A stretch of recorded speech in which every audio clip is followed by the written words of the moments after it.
Reed in the second quarter. Draymond flailed his arm at Reed's head, earning the call from the officials. It was his 5th technical of this postseason. If he gets 2 more technical fouls, he would be suspended for 1 game. Draymond didn't mince words postgame. Look like the angry black man. I'm not an angry black man. I'm a very successful, educated black man with a great family. And I'm great at basketball. I'm great at what I do. To put the agenda to try to keep making me look like an angry black man is crazy. I'm sick of it. It's ridiculous. Wilbon, you heard what Draymond have to say. Your thoughts? I don't know what that was in response to. I don't know what the question was. We have no context. I don't believe it had anything to do with the technical foul. I don't know that. But we know there was an incident where a fan was thrown out of the arena because of what he said to Draymond, or at least in the vicinity of, while Draymond was on a bike, stationary bike, trying to stay warm as players do. We don't know. There's too much we don't know. But, you know, the rant that we heard, if you want to call it that, is interesting to those of us who, I'm often an angry black man and I ain't going to apologize for it. More mornings than not, I wake up that way. So good for Draymond that he doesn't want to be portrayed that way. Good for him. I don't mind being portrayed that way because I am that way often. But historically, this is a thing that has to be dealt with, has to be, you know, dealt with, accepted, rejected, whatever you do to position yourself and what you believe. And so Draymond Green, I'd like to hear him. Draymond is a guy I've gotten to talk to. Stephen and Wendy and I get to talk to Draymond all the time. Draymond, when you sit and talk with him, he's not the same guy who's on the basketball court. He's not flailing. He is completely in control of the language and his feelings and what it is that he's expressing. And I've talked to Draymond for long stretches of time, including last week. So I'd like to find out what happened on that bike that caused that reaction. I don't have any reaction other than that, because anybody who fits the description of black man in America who's older than 17 has had things that trigger a response that may sound very much like that, if not identical. I get it, and I'd like to find out what triggered it. I don't have the context or understanding of the words, so I'm going to focus on the actions.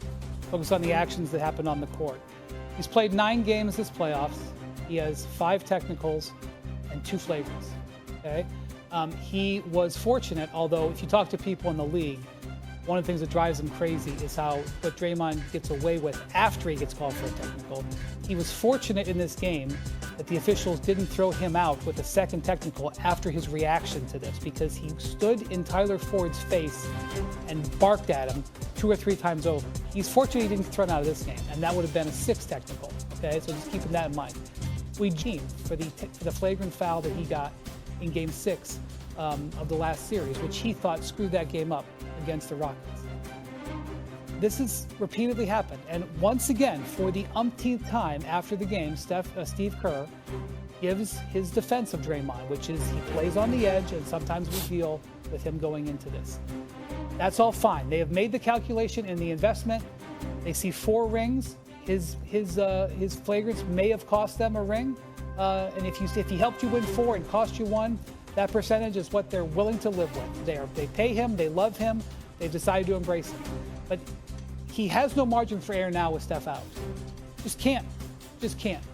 You just can't be doing that. And that play that we saw last night with Naz Reid is a similar play that we've seen many, many times over the course of his career. Many, many times. And here's the thing.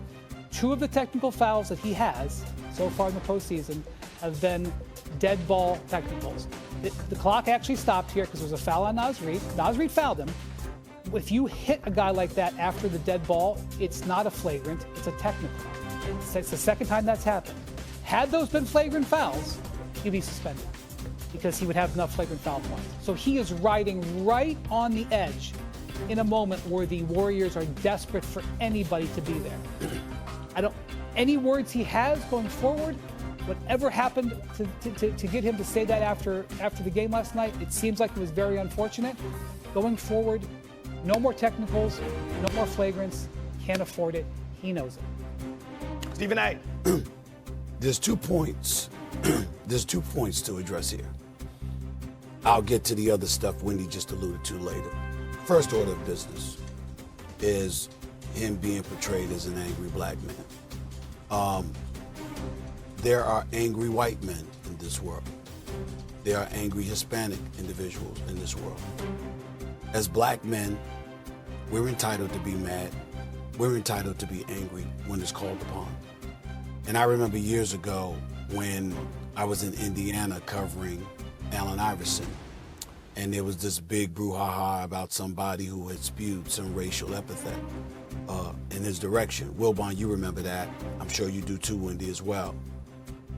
I had to come to his defense because people were questioning whether or not Allen Iverson was telling the truth. I happened to be standing right there when the person had said what they said to Allen Iverson. He was telling the absolute truth.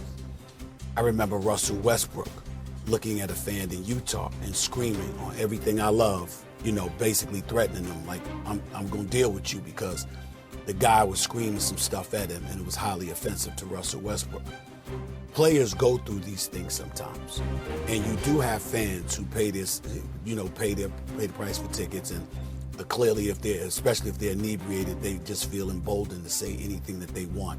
And it's something that they would never do in the streets if they just walked up to one of these players. They would never do that, but they're emboldened once they're in the stadium. So when Draymond said what he said, I definitely could relate, because I've seen it happen to players before. I don't believe that Draymond is lying one bit. The fan was removed. And most importantly, under certain circumstances, players have every right under the sun to be angry. And it shouldn't be a situation that invites skepticism just because you're angry and you happen to be black, as if you're not entitled to react in an abrasive fashion if somebody comes at you in an abrasive fashion. Having said that, now we get into more specifics about Draymond Green. Do y'all know that Draymond Green has 37 technical fouls in the postseason since entering the league in 2012-2013? That is 15 more than any other player. Why do I bring that up? Because the same Draymond that Wilbon, myself, you, Wendy, would all defend and say he's a good man. He's a really good dude. He's very smart. He's family oriented. At his core, he is as decent as they come. It's hard not to have love for Draymond if you know him a little bit, because he is a really, really, really good brother. But there does come a point in time where even to your brother, you're saying to yourself, you do understand there is some culpability here, right? On your shoulders. When the stuff happened with Nurkic, Kevin Durant, your teammate, I jumped all over Kevin Durant when Kevin Durant said, I hope he gets the help he needs, because I knew people were going to pounce on that to attach something more to Draymond that extended beyond the court of basketball. And I thought that his former teammate, Kevin Durant, should have been sensitive to that. But the choking of Rudy Gobert, the constant barking in the face of officials that would get anybody else ejected, but he gets away with it. All of these things contribute to the reputation